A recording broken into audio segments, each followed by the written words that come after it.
अगर आप भी बिज़नेस करना चाहते हो तो संभल जाइए, सोच लीजिए, रुक जाइए। अगर आप जॉब कर रहे हो, जॉब के बाद आप बिज़नेस करना चाहते हो तो आपको करना चाहिए कि नहीं करना चाहिए? किस एज में जाके आपको बिज़नेस करना चाहिए? आप नौकरी छोड़ना चाहते हो तो कब छोड़नी चाहिए? आपको नौकरी के साथ-साथ बिज़नेस करना चाहिए कि नहीं करना चाहिए? बिज़नेस आपको करना भी चाहिए कि नहीं करना चाहिए? इतने सवालों के जवाब, अब ये जवाब कुल मिला के आपके करियर लाइफ से जुड़े हुए हैं। कोई व्यक्ति बिज़नेस करना चाहता है, कोई जॉब के साथ कुछ करना चाहता है, कोई पार्ट टाइम करना चाहता है, कोई घर में अपने काम शुरू करना चाहता है, कोई बड़ा प्रोजेक्ट लगाना चाहता है, कुछ भी। पर लगाने से पहले आपको अपनी कुंडली के बारे में जानना चाहिए कि आपको ये सब करना भी चाहिए कि नहीं करना चाहिए। क्या कंडीशन होती हैं, क्या कारण होते हैं, क्या रास्ते निकाल सकते हैं, आज इसकी हम चर्चा करने वाले हैं। तो सबसे पहली बात तो उन लोगों के लिए जो जॉब करते हैं, जॉब कर रहे हैं, किसी तरह से वो अपने बिजनेस में आना चाहते हैं। कोई किसी तरह से अपना छोटा मोटा काम धंधा शुरू करना चाहते हैं।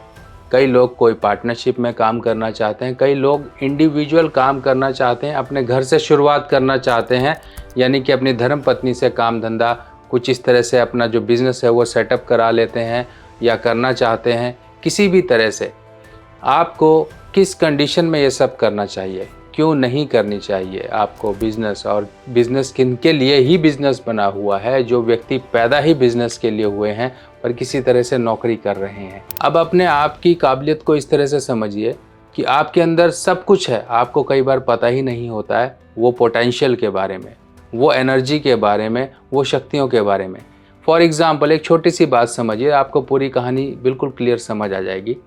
नीचे एक पेड़ था, पेड़ के नीचे एक मुर्गी ने अपना छोटा सा घोंसला बना के वहाँ पे अंडे दिए हुए थे, और उसी पेड़ पर ऊपर एक बाज ने भी घोंसला बनाया था जहाँ पर अंडे दिए हुए थे। एक दिन आंधी तूफान आया, किसी तरह से हवा तेज चली तो उस बाज के घोंसले से एक अंडा गिरकर मुर्गी के अंडों में आकर गिर गया। अब दोनों का कलर एक जैसा। मुर्गी ने सोचा मेरा ही है, कोई बात नहीं। मुर्गी ने उनको भी सेना शुरू कर दिया। अब सेते सेते उनमें से बच्चे निकले, बाज का बच्चा भी निकला और मुर्गी के बच्चे भी निकले। तो मुर्गी का बच्चा और बाज का बच्चा ये सब लोग आपस में एक साथ ही बड़े हुए। मुर्गी के साथ बाज भी बड़ा होता गया। बाज को ये लगा कि मैं भी मुर्गी हूँ, क्योंकि वो तो उसके साथ ही बड़ा हुआ। जब वो धीरे धीरे बड़ा हुआ तो मुर्गी को लगा नहीं, ये मेरा बच्चा है ही नहीं, क्योंकि ये तो बाज का बच्चा है। तो मुर्गी ने उसको उसकी शक्ति के बारे में याद दिलाया कि तुम हमारी तरह नहीं, तुम्हारे तो पंख हैं और तुम ऊंची उड़ान लेने वाले हो, तेज तर्रार आप उड़ने वाले हो। किसी तरह से उसकी शक्ति को याद दिलाया। शक्ति को याद दिलाने के लिए मुर्गी उसको एक पहाड़ी की चोटी पर लेकर गई और पहाड़ी की चोटी से उसको धक्का मार दिया कि तुझे अब उड़ना पड़ेगा, तुझे अपनी शक्ति को याद दिलाने का यही तरीका है। जब उसे पता लगा कि हाँ सचमुच में मैं तो कुछ और ही हूँ, मैं बन कुछ और रहा था। इसी तरह से आपके साथ भी होता है। कई लोग ऐसे होते हैं जो जॉब करते हैं पर जॉब में उतना इंटरेस्ट नहीं आता उनको। इंटरेस्ट क्यों नहीं आता? उन्हें ये लगता है कि ये क्या मैं बेवकूफ़ी वाले काम कर रहा हूँ, मेरा दिमाग तो ऐसा है कि मैं इन सब को बेच मारूँ। क्योंकि बिजनेसमैन वही बिजनेसमैन है जो गंजे इंसान को भी कंगा बेच दे। तो इस तरह से यही होती है बिजनेसमैन की टैक्टिक्स। अब वो चीज़ें, काबिलियत तो उसके पास हैं, पर बात वही आती है कि दिमाग है, सब कुछ है, सोच है, पर पैसा नहीं है। पैसा नहीं है और सिचुएशन नहीं है, क्योंकि वो जॉब ही इसीलिए कर रहा है कि अपनी डेली का गुज़र बसर वो कर सके। कहीं पर मौका मिला तो बढ़ने का, आगे देखिए मौके तो बहुत से आते हैं पर छूट जाते हैं। किसी के साथ पार्टनरशिप करने का मौका मिल जाता है, कहीं पर कोई छोटा काम मिल जाता है, कहीं पर जॉब छूट जाती है, तो इंसान फिर सोचता है कि यार मुझे नौकरी मिल जाए, नई नौकरी मिल जाए। पर इतना ज़रूर ध्यान रखिए कि अगर वो नौकरी छूटी है और आपकी कुंडली में बिजनेस का योग है तो आपको नौकरी के लिए तलाश नहीं करनी है, आपको कमीशन बेस काम पर शुरू कर देना। कमीशन बेस काम पर कोई पैसा नहीं लगता है, सिर्फ दिमाग लगता है। इधर का माल उधर, उधर का माल इधर करना होता है। किसी को आपने कुछ भी जो भी चाहिए होता है, इधर का माल उधर पहुंचा दिया, हो गई आपकी कमीशन। जैसे कि इंश्योरेंस हो गई, इंश्योरेंस में भी यही होता है कि हाँ आपको पॉलिसी दी, जो कमीशन होगा इंश्योरेंस एजेंट का वो कमीशन मिलेगा।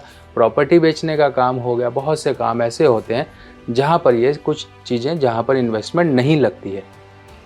मंडी का भी यही काम है। हाँ, मान लीजिए कोई करियाने की दुकान वाले लोग हैं, मार्केट में स्टोर्स हैं, उनके पास आपने डायरेक्ट मंडी से माल उठवाया, ऑर्डर लिया और डायरेक्ट वहाँ से उठवाया, पेमेंट इधर की उधर पहुँचवा दी, आपका काम हो गया। बहुत से तरीके हैं काम करने के। अब समझिए, जिनकी भी कुंडली में सबसे पहला रूल आपको, जो मैं आपको 3 रूल बताऊंगा, 3 रूल में आपको समझ लेना है कि आप किस लिए पैदा हुए हो, नौकरी या बिजनेस। अब समझिए, कुछ समय ऐसा आता है कि व्यक्ति को सिर्फ और सिर्फ नौकरी ही करनी है। अगर आपकी कुंडली में, पॉइंट नंबर 1 है, अगर आपकी कुंडली में सूर्य और बुध का योग है, सूर्य बुध आपस में मिले हुए हैं, कहीं पर भी युति बनाकर बैठे हैं, तो आपको ये दिमाग में बिठा लेना है कि भैया पहले हम 34 वर्ष तक आपको किसी के अंडर काम करना है, नौकरी करनी है, कुछ एक्सपीरियंसेस लेने हैं, दुनियादारी समझनी है। अब यहाँ पर गलती कौन करते हैं? गलती करते हैं बिजनेसमैन के बच्चे। जो बिजनेसमैन है वो बच्चों को डायरेक्ट अपने बिजनेस में ले आते हैं। पहले उस बच्चे को कहीं ना कहीं थोड़ा बहुत काम धंधा करने दीजिए, सीखने दीजिए, कुछ एक बार जो समय है निकल जाने दीजिए। जब समय निकल गया तो बच्चा वही आपके ऊपर, आपसे ज़्यादा बिजनेसमैन है पिता, तो पिता से भी ज़्यादा वो बच्चा ग्रो करके दिखाएगा। नहीं तो वो जो समय होता है ना स्टार्टिंग का, वो झटके देने वाला काम करता है, नुकसान कराता है और वहीं पर मनोबल टूट जाता है। और जो काम करना भी चाहता है तब भी डर लगता है। अब एक क्रिकेटर है, मान लीजिए कोई आउट हो गया, तो दूसरा क्रिकेटर जो आ रहा है वो पूरे कॉन्फिडेंस में आ रहा है, पूरे कॉन्फिडेंस में तैयार होकर आ रहा है, बल्ला घुमाते हुए आ रहा है, अपने हाथ पैर सीधे करता हुआ आ रहा है, बस वो सीधा आता है कि धुआंधार छक्के मारना शुरू कर दिए। तो इस तरह से ज़िंदगी तभी बनती है जब सूर्य बुध का योग है किसी की कुंडली में, तो वो 34 वर्ष तक किसी के अंडर नौकरी कर ले। नौकरी जैसे ही 34 वर्ष के बाद ख़त्म करके वो बिजनेस में आएगा तो वो सिर्फ और सिर्फ छक्के मारने ही आएगा। इस तरह का ध्यान रखिए। अब वो लोग जिनको सिर्फ नौकरी करनी है, पॉइंट नंबर 2 है नौकरी करने वाले लोग। नौकरी करने वाले लोग कौन से हैं?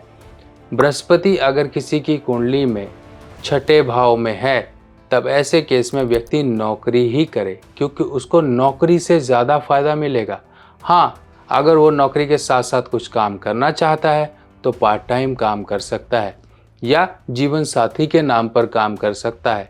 इस चीज़ का ध्यान रखें। अब पॉइंट नंबर 3 वो है जो कि सिर्फ और सिर्फ बुध से जुड़ा हुआ है, बुध यानी कि मरकरी से जुड़ा हुआ है। अगर आपके कुंडली में बुध बैठा है भाव नंबर जैसे कि 4 में, 8 में, 10 में, 11 में या 12 में, तब ऐसे केस में व्यक्ति को 34 वर्ष तक थोड़ा सा रुक जाना चाहिए। वो रुक कर ही काम करे।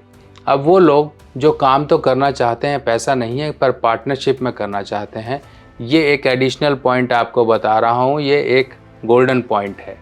तो वो लोग जो भी काम करना चाहते हैं, कुछ छोटा मोटा ही काम करना चाहते हैं, किसी भी तरह से किसी के साथ जुड़ के काम करना चाहते हैं, तो जिनका भी भाव नंबर 7 में अगर कोई ग्रह बैठा हुआ है, जैसे कि अगर मान लीजिए वहाँ पर शुक्र है, अगर वहाँ पर राहु है, अगर वहाँ पर मंगल है, अगर वहाँ पर किसी आपसी दुश्मन ग्रहों की युति है, जैसे कि सूर्य राहु, बृहस्पति राहु, चंद्र बुध, चंद्र केतु या फिर बृहस्पति बुध, कुछ इस तरह से जो दुश्मन ग्रह होते हैं, अगर वो वहाँ पर हैं तो पार्टनरशिप नहीं करनी है। अब पार्टनरशिप नहीं करनी है तो इसका मतलब ये थोड़ी ना कि भाई हम पार्टनरशिप ही नहीं कर पाएंगे, कोई काम ही नहीं कर पाएंगे। काम करने के लिए तो पार्टनरशिप ज़रूरी है, क्योंकि इतना पैसा नहीं है। तो रास्ता ये है, कुछ समय के लिए आप पार्टनरशिप कर लो, काम धंधा शुरू कर लो। एक बार गाड़ी चल जाए तो पार्टनरशिप को आप ब्रेक कर लीजिए। आप कॉन्ट्रैक्ट ही इस तरह से रखिए अपना, इस तरह से बातचीत ही रखिए कि मुझे इतने समय के लिए करना है, बाद में मैं ये बिज़नेस तुम्हें हैंड ओवर कर दूंगा, या फिर बाद में हम अपना इंडिविजुअल हो जाएंगे। एक बार आपकी आपस की म्यूचुअल अंडरस्टैंडिंग होनी चाहिए वो पार्टनर और आपके बीच में। अब क्या होता है कि ऐसे लोग पार्टनरशिप करते हैं किन के साथ? रिश्तेदारों के साथ, कोई दोस्त के साथ, कोई जानने वालों के साथ, ऐसे लोगों के साथ करते हैं और वही इनको धीरे धीरे अच्छी तरह से इनका भेद लेके बाद में इन्हीं को लूट मारते हैं। चलिए, अब इन सब बातों को आप समझ गए हैं। अब वो चीज़ जो कि सबके लिए ज़रूरी है, जो कि बिजनेसमैन है तो वो एक काम ज़रूर करते रहें। इस तरह से तांबे का लोटा लीजिए किसी भी साइज़ का, उसके अंदर साबुत मूंग भरिए और लाल कपड़े से इस लोटे को लपेट दीजिए और मंगलवार, महीने का पहला मंगलवार जो भी पड़े उस दिन, पूरा दिन है आपके पास, मंदिर में जाइए, हनुमान जी की मूर्ति के आगे जाकर इस तरह से लोटा अर्पित करके आप अपनी प्रार्थना बोलकर, जीवन में सुख शांति और करियर ग्रोथ की प्रार्थना बोलकर चले जाइए। ये काम आपके लिए महीने में एक बार करने का है। अब दूसरा उपाय वो है जो कि बुध को पॉजिटिव करने का है। इस तरह से एक कांच की कटोरी लीजिए और कांच की कटोरी में आपने डालनी है साबुत मूंग।